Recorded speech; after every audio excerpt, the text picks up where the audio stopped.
जय हिंद दोस्त, कैसे हैं आप सब। उम्मीद है आप सब ठीक होंगे और अच्छे से पढ़ाई चल रही होगी।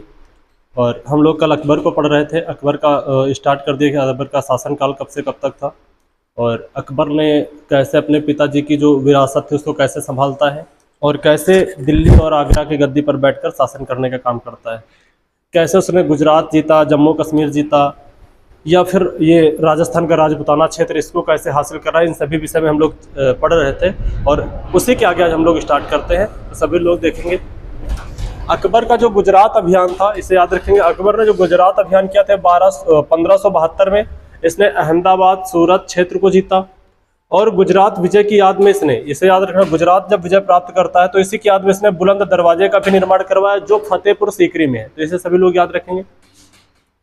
फिर आ गया गुजरात के साथ साथ इसने, गुजरात के साथ साथ कश्मीर, बंगाल, दक्षिण के जो क्षेत्र हैं उनको भी जीतकर मुगल साम्राज्य में मिलाने का भी काम करता है अकबर। ठीक है, अकबर ये कहते हैं कि अकबर पढ़ा लिखा तो नहीं था लेकिन जो दिमाग था ना ये बहुत ज़्यादा, यानी कि सामाजिक ज्ञान इसको बहुत अच्छा था। ये सभी लोग जरूर याद रखेंगे। और आगे देखिए, अकबर के नवरत्न, इनके विषय में हम लोग पढ़ेंगे। अकबर के नवरत्न है, इनमें से सबसे पहला नवरत्न है वो है बीरबल। तो बीरबल के विषय में आप सभी को पता है बीरबल कौन है। तो सबसे पहले आप सभी लोग याद रखेंगे बीरबल का जो नाम है, मूल नाम हुआ करता था वो महेश दास हुआ करता था। और इनका जो संबंध है, बीरबल का जो संबंध है ये यूपी के कालपी जिले से है। ठीक है, यूपी में कालपी जिला है और कालपी जिले से संबंधित थे। तो आप सभी लोग बताएंगे जो बीरबल थे, या आपको ये बताना है कि जो कालपी जिला है ये किस लिए प्रसिद्ध है, इसको सभी लोग बताएंगे कि कालपी जिला जो आज के डेट में किस लिए फेमस है। ठीक है, आगे फिर दिया गया अकबर ने इन्हें राजा की उपाधि दी थी। जो अकबर था बीरबल को राजा की उपाधि से जरूर याद रखेंगे। और अकबर ने इनके नाम पर फतेहपुर सीकरी महल भी बनवाया। ठीक है, अकबर जो था वो बीरबल को बहुत ज्यादा मानता था, इन्हीं के नाम पर उसने फतेहपुर सीकरी में एक महल भी बनवाया है। और अकबर का जो न्यायिक विभाग होता था, उस कार्यों में जो न्यायिक मामले होते थे उनकी देखरेख बीरबल करते थे। और बीरबल जो थे ये अकबर को यानी कि इतना अच्छे तरीके से डील करते थे, इतना अच्छे से समझाते थे कि अकबर इनसे बहुत खुश होता था। और इनकी एक कहानी बहुत ज़्यादा फेमस है। और बताते हैं कि एक व्यक्ति हुआ करता था, एक मुजरिम था, उसको कुछ उससे अपराध हो गया था। तो राजा ने उसे सजा सुनाया कि ठंड के दिन थे, जनवरी का महीना था, और सजा सुनाया कि आप जाइए, उस मुजरिम को सजा सुनाते कि आप जाइए और तालाब में रात भर पानी में खड़े रहिए। मुजरिम जाता है और उस पानी में खड़ा रहता है। लेकिन जैसे सुबह होती है राजा का दरबार लगता है, अकबर के दरबार में मुजरिम को फिर से हाजिर किया जाता है।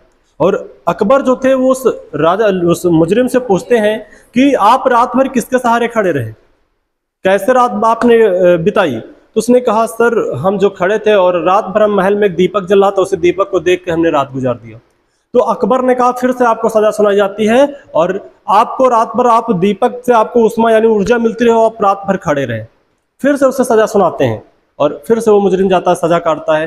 तो ये बात जो है बीरबल को अच्छी नहीं लगी कि कोई व्यक्ति तालाब में खड़ा और महल में एक दीपक जल रहा है तो उसे कैसे ऊर्जा मिलेगी, कैसे उसे उष्मा मिलेगी। तो अकबर डायरेक्ट ना समझाते हुए अकबर एक खेल खेलते हैं और नीचे आग जलाते हैं और ऊपर जो है एक हांडी टांग देते हैं जिसपे खिचड़ी पक रही थी। अकबर गए, कहा बीरबल ये क्या कर रहे हो, देखा तो कहा बादशाह हम जो है खिचड़ी पका रहे हैं। कहा क्या बेवकूफ़ों वाला काम कर रहे हो, इतने ऊपर हांडी टंगी हुई है, आग जो है नीचे जल रही, कैसे पकेगी, इसको बराबर ऊर्जा कैसे मिलेगी। तो बीरबल ने कहा कि जी हुजूर ये पकेगी।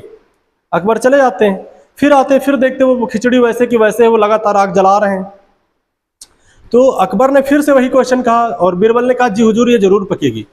और फिर जब अकबर ने कहा यार ये क्या कर रहे हो तुम, ऐसे कैसे हो सकता है, तो बीरबल ने जवाब दिया कि जी हुजूर जब एक तालाब में खड़े हुए व्यक्ति को एक महल के दीपक से ऊर्जा मिल सकती है तो ये तो हांडी कुछ ही दूर पे टंगी, इसे क्यों नहीं मिल सकती।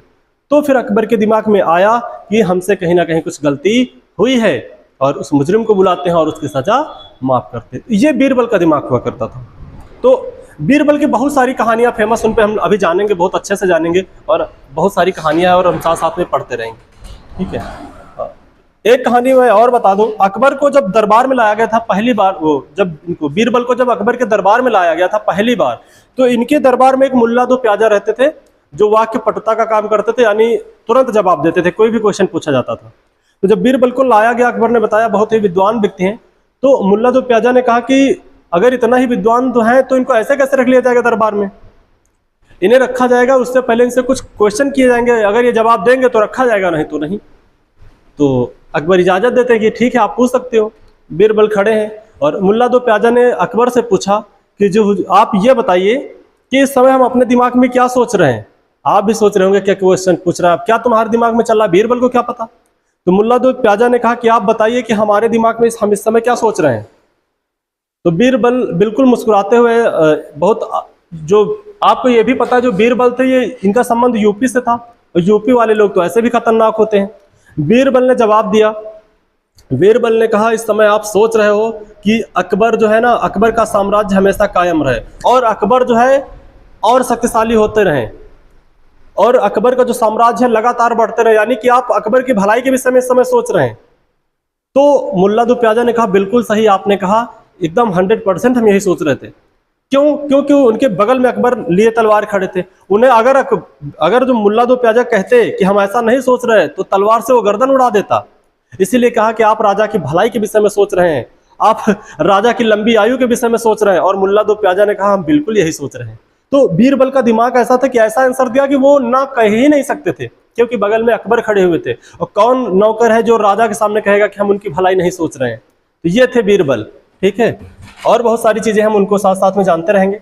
आगे आपके सामने क्वेश्चन दिया गया है, तानसेन जो थे, तानसेन के विषय में दिया गया। तानसेन जो थे इनका मूल नाम जो हुआ करता था रामतनु पांडे था, इसे याद रखेंगे।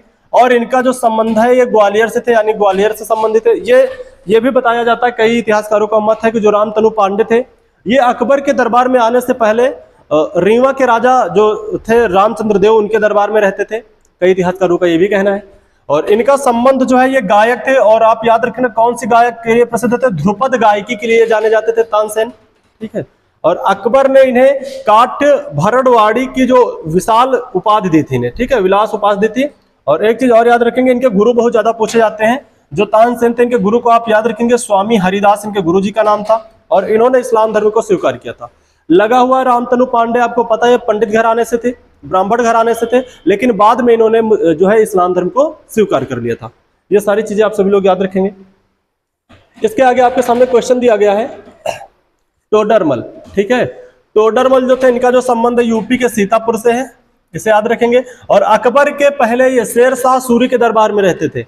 आपने शेर शाह सूरी को पढ़ा है, अकबर के पिताजी को परेशान करके रख दिया था, हुमायूं को चौसा के युद्ध में हराया, कन्नौज या बिलग्राम के युद्ध में भी हराया 1539 और 40। तो इसे याद रखेंगे, यही शेर शाह सूरी के दरबार में पहले रहते थे टोडरमल, बाद में ये अकबर के दरबार में आ गए थे, ठीक है। और ये जो थे ये राजस्व मामले के जानकार थे, और राजस्व विभाग अकबर के यहाँ राजस्व विभाग की जो देखरेख होती थी उसका देखरेख जो काम था उसको संभालते थे, ठीक है। इसके सामने दिया गया अकबर के नौरतनों में एक हाँ, ये थे बीरबल थे, तानसेन थे और टोडरमल, इन तीनों के विषय में आप लोगों ने पढ़ लिया। फिर एक व्यक्ति हुआ चलता था जिसका नाम हुआ करता था अब्दुल रहीम खान खाना। इनके विषय में हमने पहले भी बताया। अब्दुल रहीम खान खाना जो थे ये बैरम खान के पुत्र थे, जो पहले हुमायूं के सेनापति हुआ करते थे, और 1556 से 1560 तक अकबर के भी संरक्षक रहे। तो इन्हें याद रखेंगे। अब्दुल रहीम खान खाना बैरम खां के पुत्र थे, इसे याद रखेंगे। और ये कई भाषाओं के जानकार थे, इनको कई भाषाओं का ज्ञान था, ठीक है। और इन्होंने बाबरनामा भी लिखा है, इसे याद रखेंगे आप सभी लोग। इन्होंने बाबरनामा का फारसी में अनुवाद भी किया था। बाबरनामा तो स्वयं बाबर ने खुद लिखा था, ठीक, और उसमें कई भारतीय राजाओं का भी उल्लेख उसने किया था। तो जो बाबरनामा तो फारसी में, उसका जो फारसी में अनुवाद किया गया वो इन्होंने किया था, अब्दुल रहीम खान खाना थे, बैरम खां के जो पुत्र थे, ठीक है। अगला क्वेश्चन आपके सामने दिया गया है, फैजी ये अकबर के काल में कवि थे, ठीक है। तो फैजी को भी याद रखेंगे, ये कवि थे, और कवियों का क्या काम होता है आप सभी को पता है। इन्हीं के नेतृत्व में एक अनुवाद विभाग भी बनाया गया, ठीक है। इन्हीं के नेतृत्व में जो अनुवाद विभाग बनाया गया था उसके अध्यक्ष जो थे वो फैजी साहब ही थे।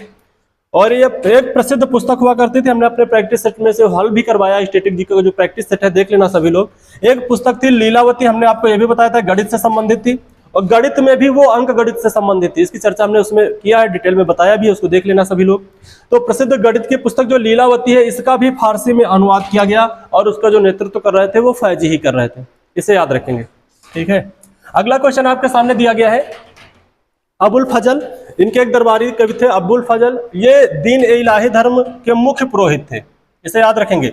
आपसे पूछा जाएगा कि जो दीन ए इलाही धर्म की स्थापना अकबर ने की थी इसके मुख्य पुरोहित कौन थे, तो इन्हें याद रखेंगे अबुल फजल, ठीक है।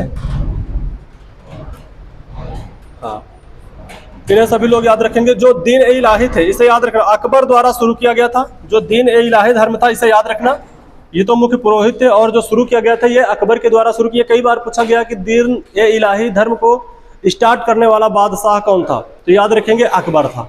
ठीक है, और इसे एक और नाम से जाना जाता है, इसे याद रखेंगे, इसे तौहीद ए इलाही भी कहते हैं, इसे जरूर याद रखेंगे। ठीक है, दीन ए इलाही का उपनाम क्या है, इसे तौहीद ए इलाही भी कहते हैं। और ये सभी धर्मों, इसे इसके जो अच्छाइयाँ थी उसको याद रखेंगे, ये सभी धर्मों की अच्छाइयों को मिलाकर बनाया गया था। जितने भी उस समय के धर्म थे उन सभी धर्मों की जितनी अच्छाइयाँ थी उन सभी अच्छाइयों को ढूंढ ढूंढ के इसमें शामिल किया गया था दीन ए इलाही में, इसे सभी लोग याद रखेंगे। और यहाँ से एक और पूछा जाता है कि दीन ए इलाही धर्म को स्वीकार करने वाला पहला व्यक्ति कौन था या पहला हिंदू कौन था, तो वो बीरबल था। उसे याद रखेंगे, जरूर याद रखना कि दीन ए इलाही धर्म को स्वीकार करने वाला पहला हिंदू व्यक्ति कौन था, तो वो बीरबल हुआ करता था। हाँ, और फिर हमको पढ़ना है जो अकबर के जो प्रमुख पुस्तक हैं, इनकी जो रचनाएं हैं इनके विषय में भी पढ़ना और इनके कार्य भी आगे हम लोग पढ़ेंगे। ठीक है, आगे क्वेश्चन दिया गया एक है, इनके दरबार में हुआ करता था मानसिंह। और आपको पता है कि बैरम खान के जाने के बाद जो अकबर की सेना का नेतृत्व करने का काम करता था, यानी सेनापति के रूप में जो काम करता था, वो मानसिंह थे। और ये भी बताया जाता है कि जो मानसिंह थे ये अकबर की पत्नी जोधाबाई जो थी उनका भतीजा हुआ करता था, ये भी कई इतिहासकारों को मानना है। तो इसे याद रखेंगे, जो मानसिंह थे ये राजपूत राजा थे। ठीक है, ये राजपूत राजा थे और ये जो मानसिंह थे इन्होंने राजपूतों के खिलाफ, मानसिंह ने राजपूतों के खिलाफ युद्ध लड़ते हुए अकबर का सहयोग किया। इसे याद रखेंगे, मानसिंह खुद एक राजपूत थे लेकिन अकबर के खिलाफ जो राजपूत लड़ते थे तो ये राजपूतों से भी लड़ने का काम करते, यानी अकबर की तरफ से राजपूतों से भी लड़ाई लड़ने का काम मानसिंह ने किया था। इससे सभी लोग नोट कर लेंगे। आगे दिया गया अकबर का बेटा जो था, अकबर का बेटा जो था सलीम, आप सभी को पता है अनारकली और जो सलीम की जो कहानी है उसके विषय में भी हम पढ़ेंगे जब जहांगीर को पढ़ेंगे। यह सलीम वही है जो बाद में जहांगीर के नाम से जाना जाता है। तो जो सलीम था ये मानसिंह को, ठीक है, ये मानसिंह को बूढ़ा भेड़िया कहकर पुकारता था, यह कहता था ये बूढ़ा भेड़िया है। इसका कहने का मतलब ये था, आप भेड़िया को समझ सकते हो, मान लो जैसे कि कोई भेड़ का झुंड है, जब वहां पे एक भेड़िया आता तो वहां पे भगदड़ मच जाती है। तो मानसिंह की काफी उम्र भी हो चुकी थी, तो ये इन्हें क्या कहता था, बूढ़ा भेड़िया, क्योंकि जब ये मैदान में उतरता था मानसिंह तो दुश्मन की जो सेना होती थी वो चिथर बिथर हो जाती थी, इसीलिए इसे जहांगीर बूढ़ा भेड़िया के नाम से भी पुकारता था। तो इसे जरूर याद रखना कि बूढ़ा भेड़िया के नाम से जहांगीर किसे बुलाता था, तो वो मानसिंह हुआ करते थे, अकबर के सेनापति। आगे क्वेश्चन दिया गया हकीम हुमाम। ठीक है, ये जो हकीम हुमाम थे, ठीक है, हकीम हुमाम थे, ये अकबर के काल में जो है मुख्य बावर्ची का काम करते थे। हकीम हुमाम से आपको लगता होगा ये वैद्य टाइप के लोग रहे होंगे। हकीम हुमाम, हकीम किसको बोलते हैं, वैद्य वगैरह जो दवा देने का काम करते हैं, लेकिन जो हकीम हुमाम थे ये बावर्ची का काम करते थे। बताते हैं कि ये जो 56 भोग होते थे, यानी 56 प्रकार के भोजन बनाने में एक्सपर्ट थे, टॉप क्लास के उस समय के बावर्चियों में गिनती होती थी हकीम हुमाम की। तो इन्हें याद रखेंगे, हकीम हुमाम जो थे ये बावर्ची का काम करते थे, खाना बनाने का काम करते थे। फिर जो 9वें इनके जो थे, ठीक है, दरबार में रहने वाले नौरत्नों में शामिल थे, ये थे मुल्ला दो प्याजा। मुल्ला दो प्याजा के विषय में भी हमने चर्चा किया ही है, तो इसे याद रखना, मुल्ला दो प्याजा थे और ये अरब में रहने वाले थे। ठीक है, ये अरब के रहने वाले थे और इनकी वाक्पटुता के लिए जाना जाता है। अभी हमने बताया जैसे कोई क्वेश्चन किया जाता तो ये तुरंत उसका आंसर देने में काम करते थे। एक तरह से ये कह सकते हैं आज की डेट में जैसे राजनीतिक विशेषज्ञ होते हैं उनको क्या बोला जाता है, सभी लोग बताएंगे, संविद पात्रा वगैरह है जो जैसे भाजपा के लिए काम करते हैं, तो वैसा काम करते थे, यानी राजा की तरफ से बोलते थे। कोई क्वेश्चन करता था तो उसका तुरंत जो है जवाब देने का काम करते थे मुल्ला दो प्याजा। और मुल्ला दो प्याजा और बीरबल की हमेशा से जो है चला करती थी, कटाक्ष चला करते थे, एक दूसरे पर तंज कसा करते थे, क्योंकि दोनों अपने आप में एक से एक बड़के विद्वान हुआ करते थे। अभी बात करेंगे इनके विषय में और तब तक देखते हैं अगला क्वेश्चन। एक क्वेश्चन दिया गया अकबर के द्वारा किए गए कार्य। ठीक है, इस हेडिंग है अकबर के द्वारा किए गए कार्य, तो इसे सभी लोग याद रखेंगे। दास प्रथा का अंत किया था अकबर ने, बहुत ही महत्वपूर्ण क्वेश्चन है। यह पूछा जाता है कि दास प्रथा का अंत किसने किया था, तो इसे याद रखेंगे, दास प्रथा का जो अंत है वो अकबर ने किया था 1562 ईस्वी में। हालांकि पूर्णतः कर नहीं पाते, लेकिन काफी हद तक इन्होंने प्रयास किया था दास प्रथा को अंत करने का। ठीक है, दास प्रथा यही हुआ करता था जो गुलाम व्यवस्था, यानी कि किसी को रख लेना, हमेशा के लिए परमानेंट गुलाम बना लेना। फिर आगे है तीर्थ यात्रा कर। जो तीर्थ यात्रा कर होता था उसकी समाप्ति भी इन्होंने की 1563 ईस्वी में। जजिया कर की समाप्ति इन्होंने 1564 में की, इसे भी याद रखेंगे। और मनसबदारी व्यवस्था की शुरुआत इन्होंने 1567 ईस्वी में की। और फतेहपुर सीकरी की स्थापना भी इन्होंने 1571 ईस्वी में की, इससे याद रखना। जो फतेहपुर सीकरी इसकी स्थापना 1571 में होती है और इसी नगर को अकबर ने अपनी राजधानी भी 1571 में बनाने का काम किया। तो याद रखेंगे, ये पूछा जाता है कि कौन सा मुगल बादशाह था जिसने अपनी राजधानी फतेहपुर सीकरी को बनाई, तो अकबर ही था। फतेहपुर सीकरी भी बसाया उसने 1571 में, और 1571 में अपनी राजधानी भी फतेहपुर को बनाई, तो इसे जरूर याद रखना। फिर आगे दिया गया इबादत खाने का भी निर्माण 1575 में अकबर ने करवाया था। ये सारी चीजें आप सभी लोग याद रखेंगे।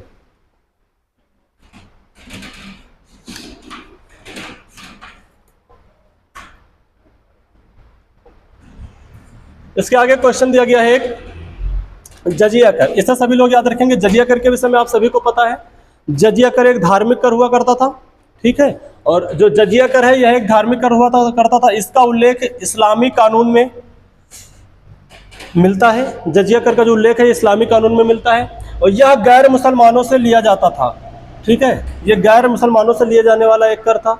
अकबर ने इसे भी बंद करने का काम किया, जजिया कर को समाप्त करने का भी काम किया था, इसे याद रखना। और भारत में पहली बार किसने लिया था, यह कई बार पूछा गया कि भारत में पहली बार जजिया कर किसने लागू किया, तो वो मोहम्मद बिन कासिम हुआ करता था, इसे याद रखेंगे, ठीक है। अगला क्वेश्चन आपके सामने दिया गया है, अकबर ने इलाही सम्मत चलाया, ठीक है, इसे याद रखेंगे। अकबर ने इलाही सम्मत चलाया, इसके विषय में अभी हम लोगों ने पढ़ा ही है, दीन ए इलाही के नाम से जाना जाता है। अकबर ने मजहरनामा की भी घोषणा की, इसे भी याद रखेंगे। और पत्र जारी किया, इसके अनुसार धर्म का जो अंतिम व्याख्या करने का अधिकार वो बादशाह को होता था। जो मजहरनामा होता था, इसके अनुसार जो धर्म की अंतिम व्याख्या है वो व्याख्या करने का जो अधिकार है वो बादशाह को दिया जाता था, यानी मुगल बादशाह यानी मुगल शासक को दिया जाता था। और 1605 में अकबर का देहांत हो जाता है, इसे सभी लोग याद रखेंगे, ठीक है। और अकबर का जो मकबरा है वो आगरा के समीप सिकंदरा में है, यहीं पर अकबर को दफनाया गया था। तो ये पूछा जाता है कि अकबर का देहांत यानी मकबरा कहाँ पे है, तो आगरा के पास सिकंदरा में नहीं दफनाया गया, और सिकंदरा में ही इनका मकबरा भी है। और यह मकबरा जो है गुंबद विहीन है, इसे जरूर याद रखेंगे। यह मकबरा जो है यह गुंबद विहीन है, इसमें गुंबद नहीं, ठीक है। तो इसे जरूर याद रखना कि अकबर का मकबरा कहाँ पे है। अब इसके आगे हम लोगों को पढ़ना है जहांगीर, ठीक है। जहांगीर कौन था और जहांगीर जो है कैसे शासन करता है। और आप सभी को पता है जहांगीर जो था ये बचपन में बहुत बिगड़ा हुआ एक लड़का होता है, लेकिन कहते हैं ना कि समय के साथ साथ सारी चीजें बदल जाती हैं, और आकर वही लड़का आगे दिल्ली की गद्दी जो थी, आगरा की गद्दी थी, उसको संभालने का काम करता है और मुगल वंश को आगे ले जाने का काम करता है। तो इन सारी चीजों के विषय में हम लोग पढ़ेंगे कल। आज के लिए बस इतना ही। जय हिंद, जय भारत।